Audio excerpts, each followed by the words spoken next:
what is the one thing to enhance, adapt, change to deliver improved revenue metrics in a work environment? So as we start to talk about data, kind of that's the first question that's come out that came in the other day. Yeah, it's probably not one thing. Well, the key thing to change is productivity. There's a temptation, especially with the post-COVID scenarios of reduced utilization, we're likely to see, to focus on real estate cost. But considering your real estate cost is typically for an organization around 10%, your staff costs are 80, 90% of a lot of businesses. It's a sort of almost a 10-to-1 multiplier between staff cost to real estate cost. So focusing on how you can make your people more productive and how you can make your workspace work better for your people. So, it's about space, it's about choice. There's a lot of interesting metrics around if you give staff choice over artwork, over where they work, all of that, productivity goes through the roof. Space obviously has an impact in terms of creating the right space. What we're predicting or seeing is a massive shift from desk-based workstations to much more collaborative-based workstations. Workplaces. So, going forward with businesses that are going to adopt a lot more flexible working practice, going to allow people potentially to work from home more often. I think most businesses are. There's a few exceptions, like the announcement from Goldman Sachs, which I think is a bit of a retrograde step personally, but it's their business. It was an interesting comment, that one. Yes.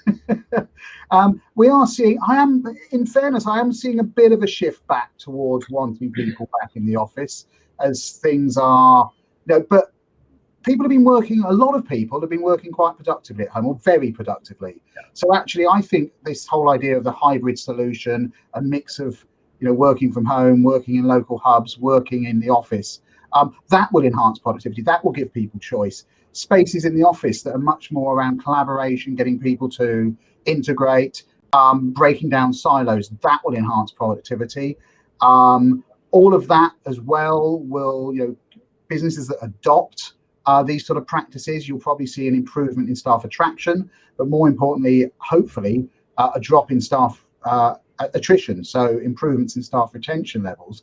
And that can have a massive impact on your bottom line. If you think about your average organization loses 10% of their staff every year. And there was a PricewaterhouseCoopers survey, and we did some research ourselves on it. And typically the cost of a member of staff leaving is 1 to 2 times their annual salary. So you think about that's 10 to 20% of your staff costs walk out the door every year. What impact would that have to your bottom line if you reduce that? And you do that by allowing choice, by embracing the brave new world post-COVID way of working that everyone's talking about. But to be honest, as I said, I've been doing this for 20 years. It's just taking forward the stuff that we've been talking about for 20 years. Yeah, and actually doing it now. It's removed a lot of the barriers, actually. It's made my job a lot easier, to be honest. But the final point actually comes more to the data side. Things like CO2, as you well know, Michael, have a massive impact on productivity.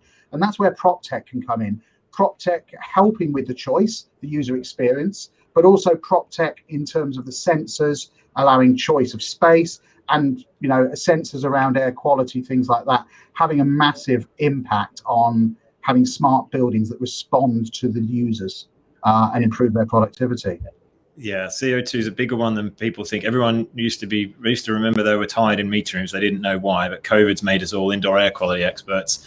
And 1,000 parts per million of CO2 is the equivalent of having 2 pints of beer. I'd rather have 2 pints of beer physically than be feeling the effects of CO2. So yeah, you don't have the happy side effects. Yeah.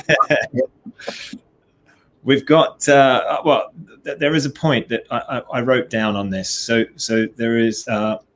I did some research because Rowley sent the question in quite a few days ago. The organizations with a highly engaged, productive employees had an average 3-year revenue growth 2.3 times higher than companies whose employees were only engaged on an average level. Now that's from the Kenneth Lager Business School. That's big, right? Yeah. We've all become indoor air quality experts because of COVID. Francesca Brady, the CEO of Aerated, who we work with, she's always talking about indoor air quality and always brings up CO2 and the effects on people. So it has a bigger effect than people think. So yeah. Oh, it's massive. Yeah.